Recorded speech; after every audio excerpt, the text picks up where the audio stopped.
Pemirsa, mantan staf khusus Menteri SDM Ignatius Jonan Hadi Mustafa meninggal saat bersepeda di tepi jalan di Depok, Jawa Barat. Hadi diduga meninggal akibat serangan jantung.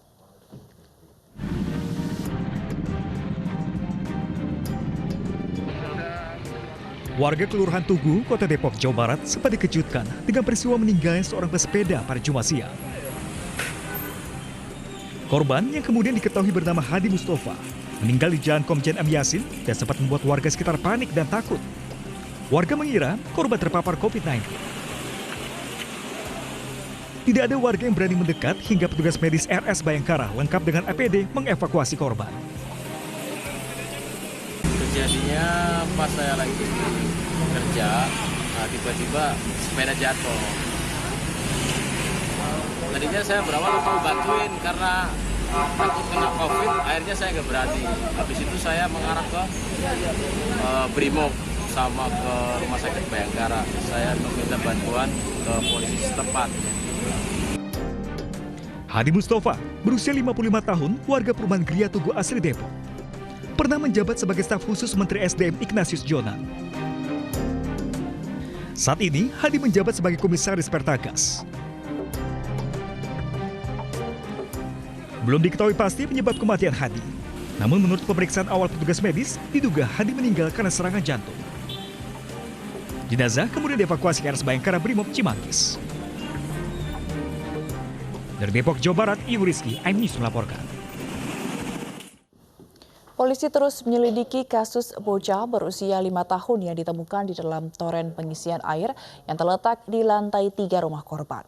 4 orang telah diperiksa sebagai saksi, termasuk ibu kandung dan juga ayah tirinya.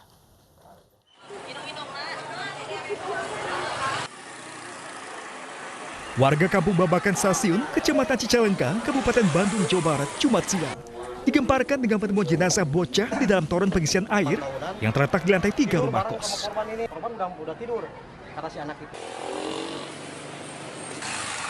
Kepolisian Cicalengka, Kabupaten Bandung, tengah memeriksa 4 orang saksi, termasuk ibu kandung dan juga ayah tiri korban. Kami dalam pendalaman informasi, kemudian dalam penyelidikan dan sambil menunggu hasil olah TKP tim identifikasi dan menunggu otopsi dari pihak rumah sakit. Jadi belum bisa memutuskan? Kami belum bisa menentukan penyebab daripada kematian. Jenazah bocah berusia 5 tahun bernama Aulia ini sebelumnya hilang sejak Kamis malam. Kemudian ayah tiri korban dibantu saudaranya menemukan toren yang tutupnya terbuka dan saat dilihat ke dalam, ditemukan Aulia dalam kondisi tidak bernyawa. Kemarin jam 9 katanya masih ada di sini. Jam 9 malam. Masih ada. Tahu ke atasnya mah tahu jam berapa, nggak ada yang merhatiin. Ada berita dari sini, ada katanya ada di dalam toren. Terus saya lari ke sini. Kini jenazah Aulia masih berada di Rumah Sakit Bayangkara Sartika AC Bandung untuk diotopsi. Diharapkan hasil otopsi jenazah bisa didapatkan dalam waktu dekat. Dari Bandung, Jawa Barat, Muji Prayitno, iNews melaporkan. Polisi menangkap pembunuh seorang pelajar SMK yang jasadnya ditemukan di bantaran Sungai Kalibangar, Pekalongan, Jawa Tengah. Pelaku nekat membunuh korban karena ingin menguasai sepeda motor korban untuk biaya pernikahan pelaku.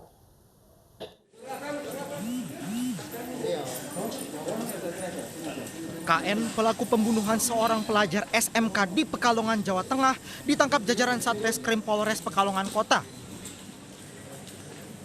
Pelaku yang merupakan teman bermain korban diamankan bersama kekasihnya saat berada di Stadion Hugeng Keraton Pekalongan. KN nekat menghabisi nyawa korban dengan senjata tajam di lokasi karena ingin menguasai sepeda motor korban yang akan dijual untuk biaya nikah pelaku dengan kekasihnya. Pelaku sebelumnya pernah melakukan tindak kejahatan dengan motif yang sama pada 24 April lalu dengan korban atas nama Surya yang dibunuh di belakang gedung showroom Daihatsu. Pencurian dengan kekerasan di mana pencurian diikuti, disertai atau didahului dengan kekerasan atau ancaman kekerasan kepada orang lain dalam rangka untuk memudahkan pencurian tersebut. Ya, di ayat 3-nya apabila atau mati maka ancaman pidananya menjadi 15 tahun penjara. Sebelumnya mayat seorang remaja ditemukan di bantaran Sungai Kalibangar, Pekalongan, Jawa Tengah pada Kamis siang. Polisi mengidentifikasi korban merupakan siswa SMK kelas 1 yang hilang sejak Rabu petang. Dari Pekalongan, Jawa Tengah, Suryono Soekarno, iNews melaporkan. Buron selama 20 hari, penculik 8 anak di Depok ditangkap polisi. Pelaku nekat menculik anak-anak lantaran ingin memiliki barang berharga korban berupa telepon genggam.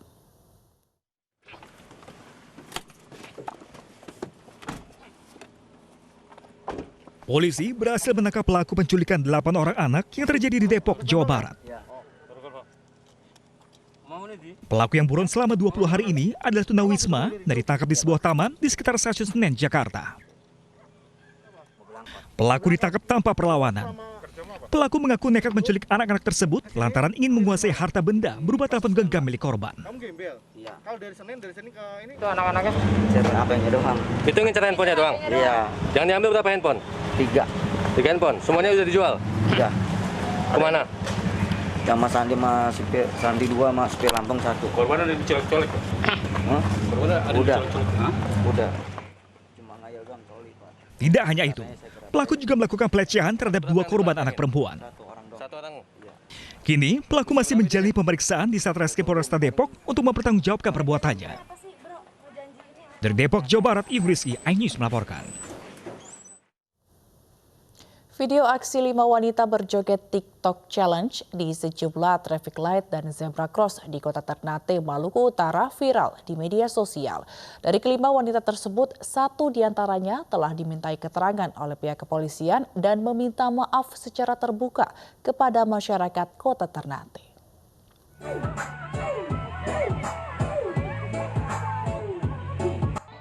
Inilah video aksi nekat berjoget TikTok Challenge di zebra cross perempatan lampu lalu lintas di Kelurahan Salero, Kota Ternate Tengah.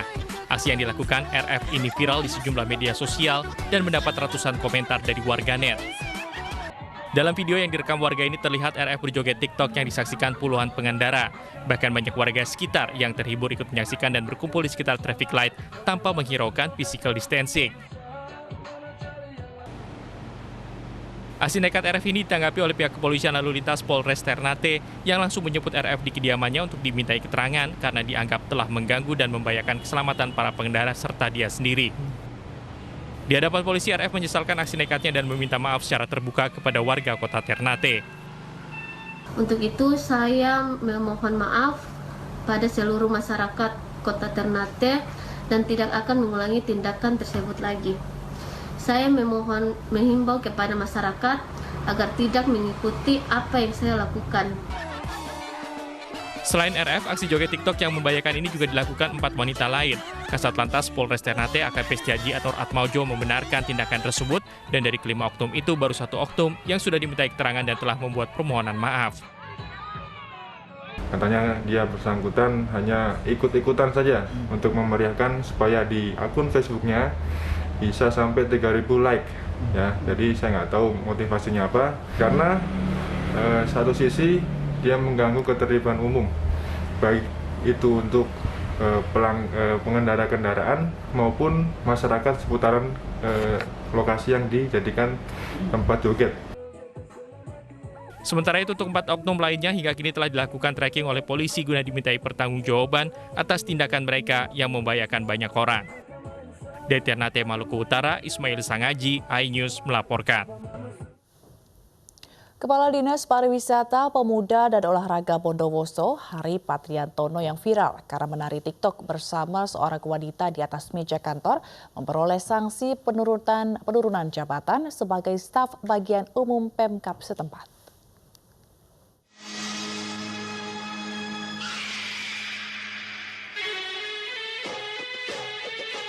Kepala Dinas Pariwisata, Pemuda dan Olahraga atau Kadispora Bondowoso, Hari Patriantono yang viral akibat video TikTok akhirnya mendapatkan konsekuensi atas perbuatannya. Jabatan Hari sebagai Kadispora diturunkan menjadi staf bagian umum Pemkab Bondowoso. Meski jabatan diturunkan, namun pangkatnya masih tetap sama, yakni golongan 4C Pembina Utama Muda. Di mana sanksinya yaitu pencopotan di jabatan. Itu sanksi itu dapat respon apresiasi karena sudah sesuai sekali. Itu ya guys.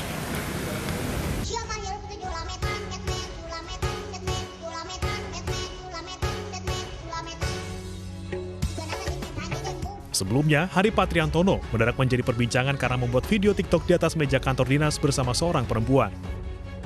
Untuk sementara, pelaksana tugas atau PLT Kadispora Bondowoso akan diisi oleh Sekretaris Dispora Retno Wulandari. Dari Bondowoso, Jawa Timur, Rizky Amirul Ahmad, iNews melaporkan.